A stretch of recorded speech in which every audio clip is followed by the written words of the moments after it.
Students, कैसे हैं आप सब लोग। आज हम लोगों का जो टॉपिक है वो है ग्रुप 5A। हम लोगों ने लास्ट जो क्लास थी उसमें हमने पढ़ा था ग्रुप 3A के एलिमेंट। हमने ग्रुप 3A के एलिमेंट पढ़े थे। 3A के बाद आना था ग्रुप 4A। हम 4A को अभी डिस्कस नहीं कर रहे, वो कार्बन फैमिली है। कार्बन के बारे में हमने काफ़ी कुछ पढ़ा हुआ है, तो इसलिए हम उसको एंड में लेकर जाएंगे।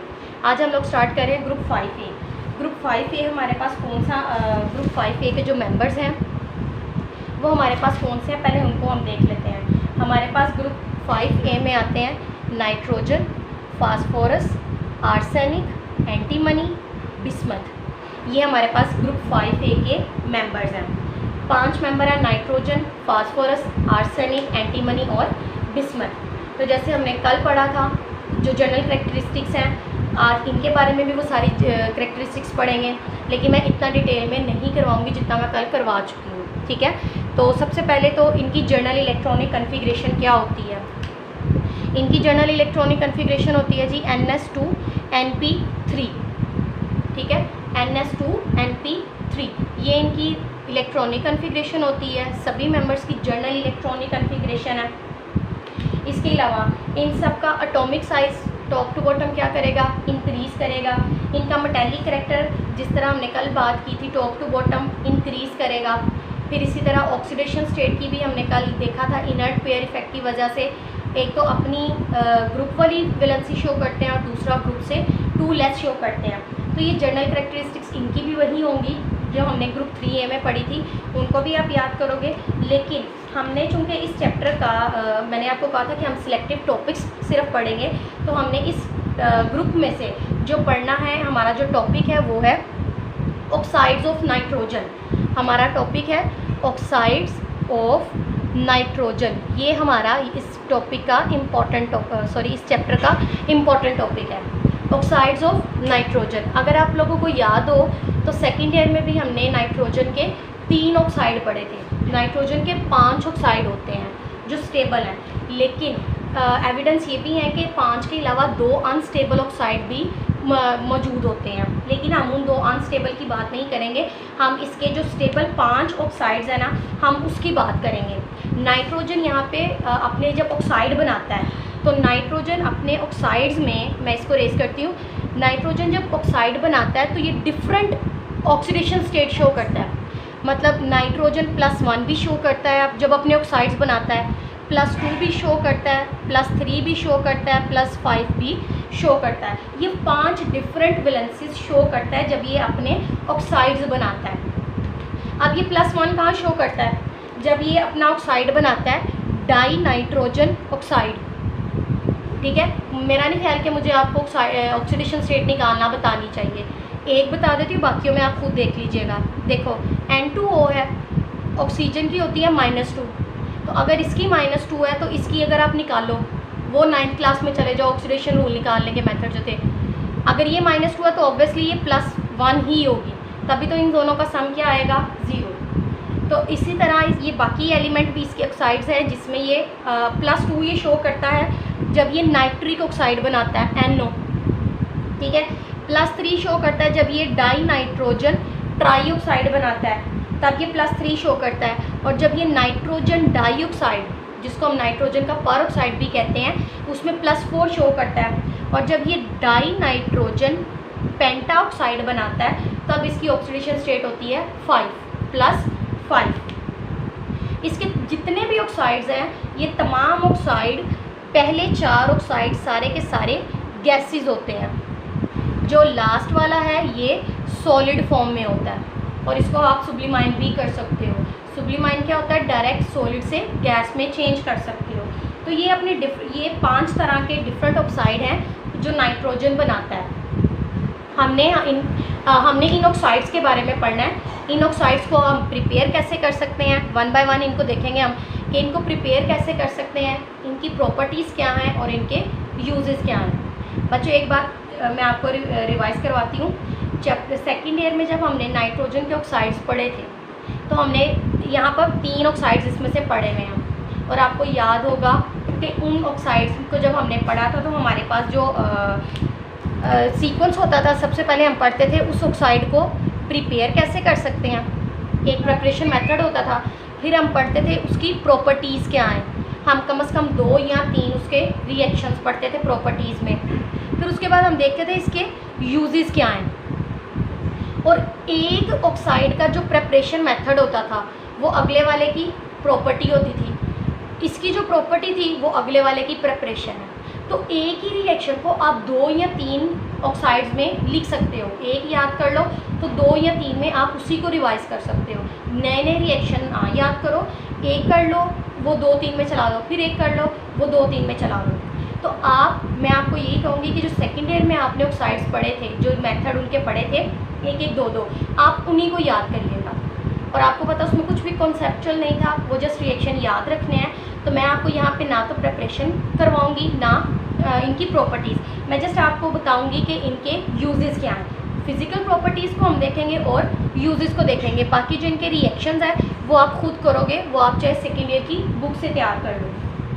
ठीक है, तो हम स्टार्ट करते हैं। सबसे पहले 1 बाय 1 हम एक एक ऑक्साइड को लेकर चलते हैं। सबसे पहला हमारे पास ऑक्साइड है जी, जो सबसे पहला ऑक्साइड है वो हमारे पास कौन सा है जिसमें +1 होता है, die nitrogen oxide, die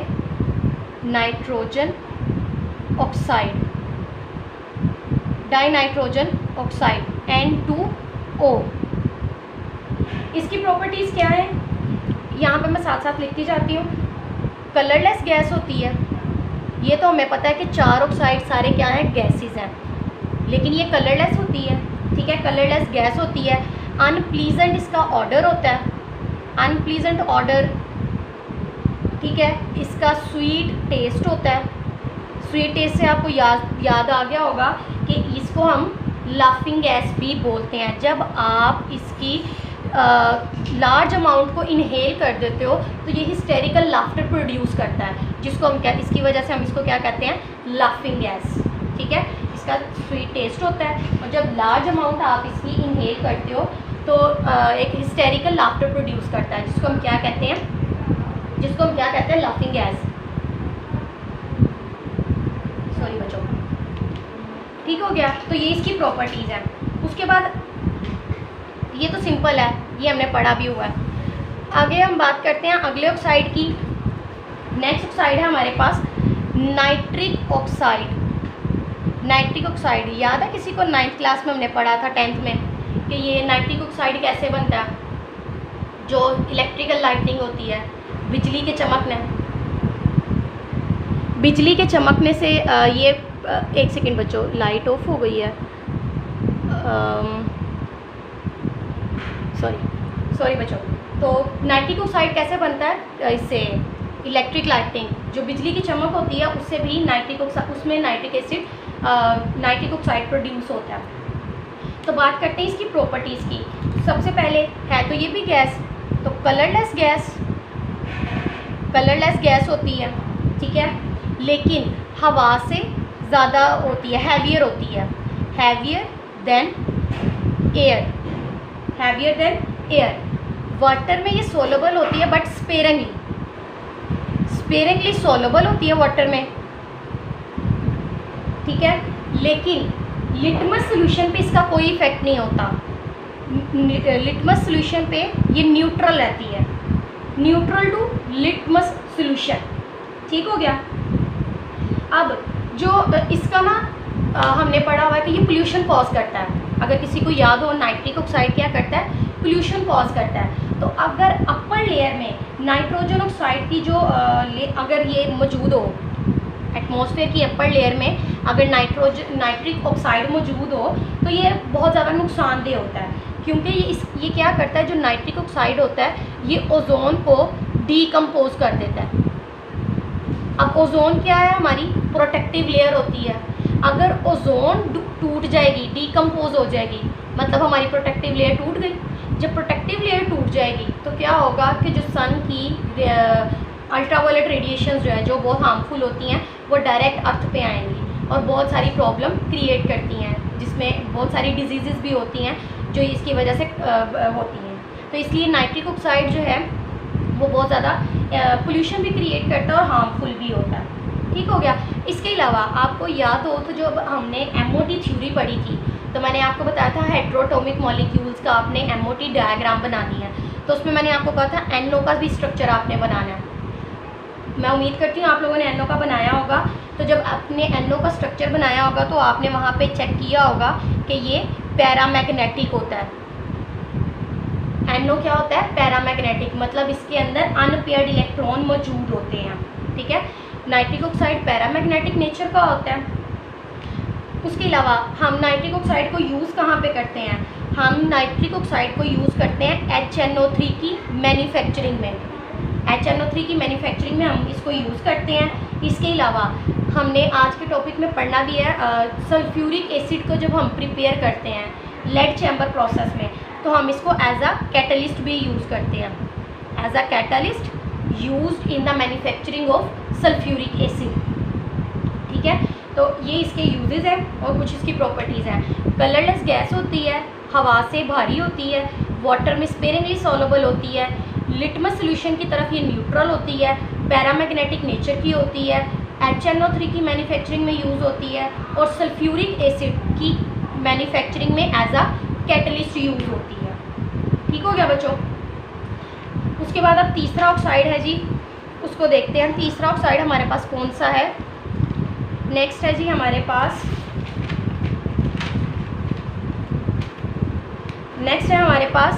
die nitrogen trioxide. मैं जस्ट फॉर्मूला लिख रही, नाम लिख रही, डाई नाइट्रोजन ट्राईऑक्साइड। ये हमारे पास क्या होती है तो ये भी गैस, लेकिन पहले दोनों कलरलेस थी। ये क्या होती है? ये रेड कलर की गैस होती है। ये रेड कलर की गैस होती है। पहले दोनों कलरलेस गैसेस थी, ये रेड कलर की गैस होती है। अगर इस गैस को हम कंडेंस करें, कंडेंस का मतलब क्या होता है? कंडेंसेशन हमने पढ़ा हुआ है, वेपर्स को लिक्विड में चेंज करना। जब हम इसे कंडेंस करते हैं on condensing it gives dark blue liquid. ये क्या करता है? Dark blue liquid. जब ये गैशियस फॉर्म में है तो रेड कलर का है, लेकिन जब हम इसे कंडेंस कर देते हैं तो ये क्या हो जाता है? डार्क ब्लू कलर में चेंज हो जाता है। कंडेंस मतलब वेपर को लिक्विड में चेंज किया है। तो वेपर में ये रेड कलर में था, लिक्विड में जब आया तो ये डार्क ब्लू कलर का हो जाता है। ठीक है, जब हम इसको हीट करते हैं N2O3 को जब हम क्या करते हैं? हीट करते हैं। ये हीट का सिंबल है। तो जब हम इसको हीट करते हैं तो ये डीकम्पोज होता है और डीकम्पोज होकर ये क्या बना देता है? नाइट्रिक ऑक्साइड और नाइट्रोजन डाइऑक्साइड, ये इसमें चेंज हो जाता है। ठीक है, on heating it decomposes into nitric oxide and nitrogen dioxide, ये चीज़ इसमें डीकम्पोज हो जाता है। उसके अलावा इसकी अगर आप मॉलिक्यूलर ऑर्बिटल डायग्राम बनाएं तो आपको पता चलेगा ये डायामैग्नेटिक नेचर का होता है। ये क्या होता है? डायामैग्नेटिक नेचर का होता है। NO पैरामैग्नेटिक का था, लेकिन ये क्या होता है? डायामैग्नेटिक नेचर का होता है। मैं रिपीट करती हूँ, गैशियस फॉर्म में रेड कलर का होता है, कंडेंस करने पे डार्क ब्लू लिक्विड का हो जाता है और हीट करने पे डीकम्पोज हो जाता है नाइट्रिक ऑक्साइड और नाइट्रोजन डाइऑक्साइड में, और डायामैग्नेटिक होता है नेचर में। उसके बाद नेक्स्ट फोर्थ हमारे पास है जी, फोर्थ वन है हमारे पास नाइट्रोजन डाइऑक्साइड, जिसको हम क्या कहते हैं? नाइट्रोजन का परऑक्साइड भी बोलते हैं। नाइट्रोजन का परऑक्साइड भी बोलते हैं। ये भी गैस है, लेकिन ये क्या होती है? Reddish brown. ये होती है रेडिश ब्राउन गैस होती है, रेडिश ब्राउन गैस। लेकिन और इसकी जो स्मेल होती है वो पंजेंट होती है, with pungent smell. Reddish brown gas है विद पंजेंट स्मेल। ठीक है, इसके अलावा इसको हम क्या बोलते हैं? मैंने अभी आपको बोला भी, इसको हम नाइट्रोजन का परऑक्साइड भी बोलते हैं। Nitrogen peroxide. इसके अलावा हम इसको यूज़ करते हैं as a catalyst. Sulphuric acid की जब मैन्युफैक्चरिंग करते हैं तो इसको एज अ कैटलिस्ट भी यूज़ करते हैं। Use as a catalyst in the manufacturing of sulphuric acid और HNO3, दोनों की मैन्युफैक्चरिंग में इसको एज अ कैटलिस्ट यूज़ किया जाता है। इसके अलावा नाइट्रोजन डाइऑक्साइड को एज अ रॉकेट फ्यूल भी यूज़ करते हैं। Rocket fuel. ठीक हो गया। इसके अलावा जब अगर आप इसकी मॉलिक्यूलर ऑर्बिटल डायग्राम बनाओ तो आपको पता चलेगा ये क्या होता है? पैरामैग्नेटिक। ये पैरामैग्नेटिक होता है। रेडिश ब्राउन गैस होती है, पंजेंट स्मेल होती है। नाइट्रोजन पारोक्साइड भी इसको बोलते हैं। एज अ कैटलिस्ट यूज़ होता है सल्फ्यूरिक एसिड और नाइट्रिक एसिड की मैन्युफैक्चरिंग में। रॉकेट फ्यूल के तौर पे यूज़ होता है और ये पैरामैग्नेटिक होता है नेचर में। ठीक हो गया बच्चों। अब नेक्स्ट है जी हमारे पास लास्ट जो ऑक्साइड रह गया वो कौन सा है? Die nitrogen pentoxide. Die nitrogen pentoxide N2O5। इसकी प्रॉपर्टीज़ क्या हैं? डाई नाइट्रोजन पेंटाऑक्साइड, बाकी चारों ऑक्साइड्स गैसेस थे, सिर्फ ये क्या होता है? ये सॉलिड होता है और ये कलरलेस सॉलिड होता है। ये क्या होता है? सॉरी, ये हमारे पास कलरलेस सॉलिड होता है। ठीक। इसके अलावा ये डीकम्पोज हो जाता है जब हम इसे हीट करते हैं।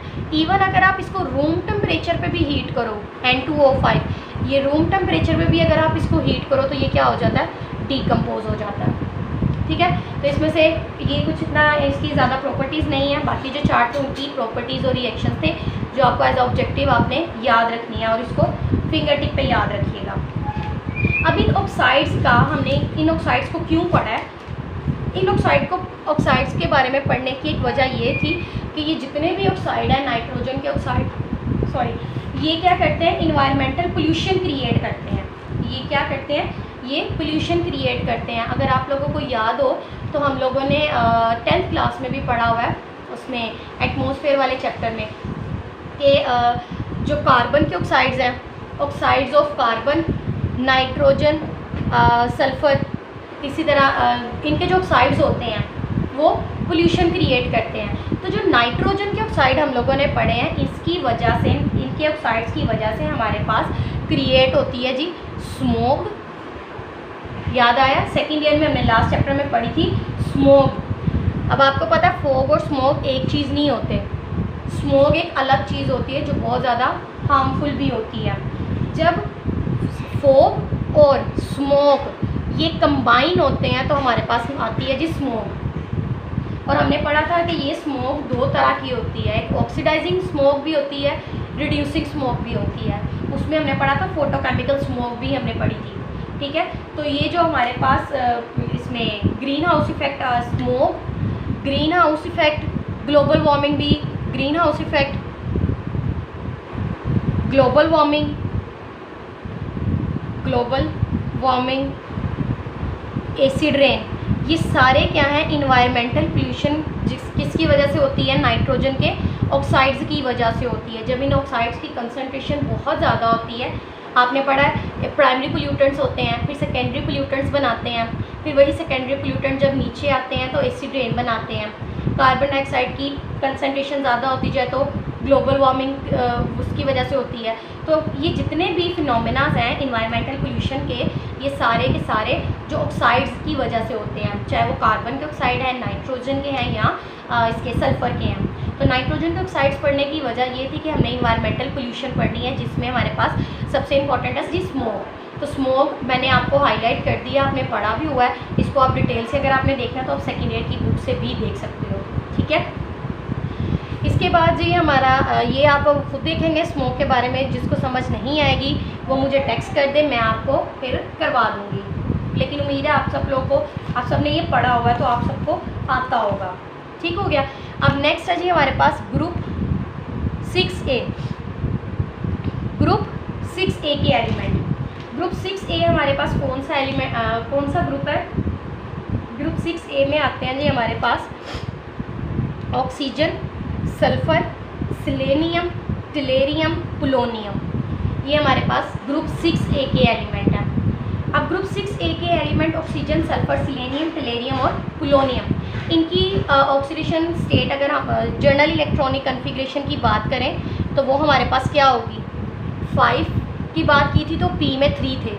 जब 6 की बात करेंगे तो P में कितने हो जाएंगे? 4 हो जाएंगे। ठीक है। तो इनकी जर्नल इलेक्ट्रॉनिक कन्फिग्रेशन है NS2 NP4। ये हमारे पास इनकी जर्नल इलेक्ट्रॉनिक कन्फिग्रेशन है। इनकी भी वही जर्नल करेक्टरिस्टिक्स आपने पढ़नी है, इनका ऑक्सीडेशन नंबर, इनका atomic size, ionisation energy, electron affinity, ये सारी करेक्टरिस्टिक्स आपने इनको देख लीजिएगा, ठीक है। लेकिन इस चैप्टर में जो इम्पॉर्टेंट चीज़ें हैं हम सिर्फ उसको करेंगे। आज जो हमने पढ़ना है इस चैप्टर में से वो सिर्फ एक टॉपिक पढ़ना है, उसके बाद हमारी आज की क्लास ख़त्म हो जाएगी। और वो हम लोगों ने जो टॉपिक पढ़ना है वो है हमारे पास manufacturing of sulphuric acid. Manufacturing of sulphuric acid, आप लोगों को याद होगा आपने सेकेंड ईयर में इसकी मैन्युफैक्चरिंग पढ़ी हुई है, और मैंने कहा था जो आपने पढ़ा वो मैं नहीं करवाऊंगी। लेकिन चूँकि ये इंपॉर्टेंट टॉपिक है इसलिए मैं सिर्फ आपको ये वाला टॉपिक रिवाइज करवाऊंगी, सल्फ्यूरिक एसिड की मैन्युफैक्चरिंग। सल्फ्यूरिक एसिड को हम किस तरह से मैन्युफैक्चर करते हैं आप लोगों को अगर याद हो तो अच्छी बात है, नहीं तो मैं रिवाइज करवाती हूँ। सल्फ्यूरिक एसिड को हम प्रिपेयर करते हैं कॉन्टैक्ट प्रोसेस से, कॉन्टैक्ट प्रोसेस में, इसके थ्रू हम सल्फ्यूरिक एसिड को प्रिपेयर कर सकते हैं। इसका एक सिंपल सा प्रिंसिपल है, और वो प्रिंसिपल ये है कि आपके पास 3 स्टेप्स हैं। ये प्रिंसिपल आपको ये कहता है कि आपने सबसे पहले क्या करना है, आपने सबसे पहले सल्फ़र को बर्न करना है और आपने बनानी है सल्फ़र डाइऑक्साइड। जब सल्फ़र डाइऑक्साइड बन जाएगी तो आपने सेकंड स्टेप में सल्फ़र डाइऑक्साइड को ऑक्सीडाइज़ करना है सल्फ़र ट्राइऑक्साइड में। यहाँ पे एक ऑक्सीडाइजिंग एजेंट यूज़ होगा, टेम्परेचर रखेंगे, वो मैं अभी आपको बताती हूँ। उसके बाद सल्फ्यूरिक, ये जो सल्फ़र का ट्राइऑक्साइड है इसको हम सल्फ्यूरिक एसिड से डिप करेंगे और हमारे पास बन जाता है जी ओलियम, H2S2O7। हम एक्चुअली सल्फ्यूरिक एसिड बना के प्रिजर्व नहीं करते, हम ओलियम बना के प्रिजर्व करते हैं। और फिर जब हमें सल्फ्यूरिक एसिड चाहिए होता है तो हम इसमें वाटर ऐड करते हैं अपनी मर्ज़ी से और सल्फ्यूरिक एसिड बन जाता है। तो एक्चुअली हम जो स्टोर करते हैं वो ओलियम होता है, डायरेक्ट सल्फ्यूरिक एसिड नहीं होता। तो इसके 3 स्टेप्स हैं, उन 3 स्टेप्स को मैं डिटेल से बताती हूँ। पहला स्टेप क्या है, आपके पास सल्फ़र को बर्न करना है। सबसे पहले स्टेप में आप लोगों ने क्या करना है जी, पहला स्टेप है सल्फ़र बर्नर। सल्फ़र बर्नर, इसमें आप या तो एलिमेंटल सल्फ़र लेते हो या सल्फ़र की कोई और ले लेते हो, लाइक आयरन पायरेट, ठीक है। आप इसको क्या करते हो, बर्न करते हो ऑक्सीजन की मौजूदगी में, तो आपके पास बन जाती है सल्फ़र डाइऑक्साइड। पहला स्टेप क्या है, सल्फ़र बर्नर में आप क्या डालो, या तो एलिमेंटल सल्फ़र डाल दो या सल्फ़र की कोई और डाल दो, उसको आप ऑक्सीडाइज़ करो, ये आपके पास बन जाएगी सल्फ़र डाइऑक्साइड। ठीक हो गया। ये जब सल्फ़र डाइऑक्साइड बनती है ना तो इसके बाद हम एक काम करते हैं, इसको डालते हैं हम प्योरीफाइंग यूनिट में। सारा काम हमारा इसी का होता है, प्योरीफाइंग यूनिट का। जो सल्फ़र डाइऑक्साइड है ना, अगर ये प्योर होगी तो आपके पास सल्फ्यूरिक एसिड बहुत अच्छा बनेगा, अगर ये प्योर ना हुई तो आपका सल्फ्यूरिक एसिड भी अच्छा नहीं बनेगा। तो सबसे इम्पॉर्टेंट हमारा जो इसमें स्टेप होता है वो होता है प्योरीफाइंग यूनिट का। प्योरीफाइंग यूनिट में ना 6 चैम्बर लगे होते हैं, 1 2 3 4 5 6, ये 6 चैम्बर होते हैं। इन 6 चैम्बर में से हमने इसको गुजारना होता है ताकि सल्फ़र डाइऑक्साइड में किसी किस्म की कोई इम्प्योरिटी, कोई डस्ट पार्टिकल, कोई मॉइस्चर कुछ भी ना हो। स्पेशली इसके अंदर कोई आर्सेनिक के ऑक्साइड्स नहीं होने चाहिए, ठीक है। तो हम इसको प्योर करते हैं। तो प्योर करने के लिए हमारे पास इसके अंदर 6 चैम्बर होते हैं। सबसे पहले हम इसको गुजारते हैं डस्ट रिमूवर में से। हम इसको क्या करते हैं, डस्ट रिमूवर में से पास कराते हैं। सल्फ़र डाइऑक्साइड को हमने एक चैम्बर डस्ट रिमूवर में से पास करवाया तो जितने भी इसके अंदर डस्ट पार्टिकल होते हैं, जब हम इसमें से पास करते हैं सल्फ़र डाइऑक्साइड को तो हम इसके अंदर स्टीम इंजेक्ट करते हैं। स्टीम क्या करती है, तमाम डस्ट पार्टिकल को रिमूव कर देती है, ठीक है। डस्ट रिमूवर में जब हम सल्फ़र डाइऑक्साइड को डालते हैं वहाँ पे स्टीम इंजेक्ट करते हैं तो जितने भी डस्ट पार्टिकल है वो रिमूव हो जाते हैं। अब चूँकि हमने यहाँ पे स्टीम इंजेक्ट किया तो ये बहुत ज़्यादा हॉट है, इसलिए हम इसको नेक्स्ट कूलिंग पाइप में से पास करवाते हैं। जब ये कूलिंग पाइप में से गुजरती है तो क्या होता है, हम इसको 100 डिग्री पे कूल कर देते हैं, 100 डिग्री पे कूल कर देते हैं, ठीक है। जो पहले चैम्बर में से हॉट गैस थी वो जब कूलिंग पाइप में से गुजरती है तो वहाँ पे ये 100 डिग्री तक इसको हम कूल करवा देते हैं। उसके बाद हमारे पास आगे लगा होता है अगला चैम्बर, वो होते हैं स्क्रबर्स। अब स्क्रबर्स क्या करते हैं, हम इसके अंदर इसको वाटर ऐड करवाते हैं और इसको वॉश करते हैं। पहले हमने डस्ट रिमूव की, फिर हमने उसको कूल किया, कूल करने के बाद हम उसको स्क्रब कर रहे हैं। स्क्रब किससे करेंगे, वाटर से। वाटर से अच्छी तरह इसको हम वॉश कर देंगे। जब ये वॉश हो जाएगी फिर हम इसके अंदर से हम इसको डालेंगे ड्राइंग टावर में, क्योंकि हमने इसको क्या किया है, वॉश किया तो इसके अंदर कुछ ना कुछ मॉइस्ट रह चुका होगा, तो उस मॉइस्चर को एब्जॉर्ब करने के लिए हम इसको डालते हैं ड्राइंग टावर में। अब ड्राइंग टावर में हम एक ड्राइंग एजेंट रखते हैं जो सारा वाटर एब्जॉर्ब कर सके, और हमें पता है ड्राइंग एजेंट सल्फ्यूरिक एसिड से बेस्ट कोई नहीं होता। बेशक हम सल्फ्यूरिक एसिड प्रिपेयर कर रहे हैं, लेकिन sulphuric acid as a dehydrating agent भी तो यूज़ होता है, तो हम वहाँ पे थोड़ा सा सल्फ्यूरिक एसिड डालते हैं ताकि जितना भी मॉइस्चर है वो सारा उसको एब्जॉर्ब कर ले। जब यहाँ तक ये 4 चैम्बर में से गुजर जाता है तो हम इसको मोस्ट इम्पॉर्टेंट टावर में से गुजारते हैं, और वो होता है हमारे पास आर्सेनिक प्योरीफायर। आर्सेनिक प्योरीफायर हम इसके अंदर इसको इसलिए डालते हैं ताकि ये चेक कर सकें कि हमारे पास इसके अंदर कोई आर्सेनिक का ऑक्साइड या कोई ट्रेसेस तो नहीं मौजूद। तो हम इसको क्या करते हैं, यहाँ पर ना इस तरह का एक चैम्बर बना होता है, इसके अंदर शेल्स होती हैं डिफरेंट, ये शेल्स बनी हुई हैं। इन शेल्स के ऊपर हमने रखा होता है फेरिक हाइड्रोक्साइड। जब आप सल्फर डाइऑक्साइड को यहाँ से पास करवाते हो तो अगर उसके अंदर कोई भी आर्सेनिक का पार्टिकल हुआ तो ये फेरिक हाइड्रोक्साइड उस आर्सेनिक के ट्रेसेस को ऑब्जॉर्ब कर लेगा और सल्फर डाइऑक्साइड प्योरीफाई होके नीचे आ जाएगी। अब जब सल्फर डाइऑक्साइड प्योरीफाई होकर आ गई है तो हम उसको टेस्ट करते हैं। टेस्ट कैसे करते हैं, हम उसे डालते हैं टेस्टिंग बॉक्स में। जब इसको टेस्टिंग बॉक्स में डालते हैं, वो देखो ज़रा, ये रहा टेस्टिंग बॉक्स, इसके अंदर सल्फर डाइऑक्साइड मैंने डाल लिया। मैं यहाँ से ना एक लाइट पास करवाती हूँ। अगर ये लाइट, मैंने यहाँ से एक लाइट पास करवाई है, अगर ये लाइट सीधी गुजर जाए तो इसका मतलब इसके अंदर अब कोई इम्प्योरिटी नहीं है। लेकिन अगर ये लाइट यहाँ से अपना पाथ चेंज कर ले तो इसका मतलब लाइट के रास्ते में कोई पार्टिकल आया है जिसने इसका पाथ चेंज करवाया है, मतलब कोई इम्प्योरिटी मौजूद है। अगर आपका लाइट स्कैटर होती है तो मतलब इसमें अभी इम्प्योरिटी है, तो आप इसको दोबारा से इस प्योरीफाइंग यूनिट से पास करवाओगे, सारे प्रोसीजर से दोबारा पास करवाओगे, और तब तक करवाओगे जब तक आपका टेस्ट क्लियर नहीं होता। जब आपका टेस्ट क्लियर हो जाएगा, आपकी लाइट स्कैटर नहीं होगी, तो इसका मतलब आप सल्फर डाइऑक्साइड क्या हो गई है, बिल्कुल प्योर है। तब आप इसको नेक्स्ट स्टेप में लेकर जाते हो, सेकंड स्टेप में। उसमें आप क्या करते हो, इस सल्फर डाइऑक्साइड को आप ऑक्सीडाइज करवाते हो इन the presence of vanadium pentoxide, और टेम्परेचर रेंज आप रखते हो 400 से 450 डिग्री सेल्सियस। तो सल्फर डाइऑक्साइड ऑक्सीडाइज होके चेंज हो जाता है सल्फर ट्राइऑक्साइड में, ठीक है।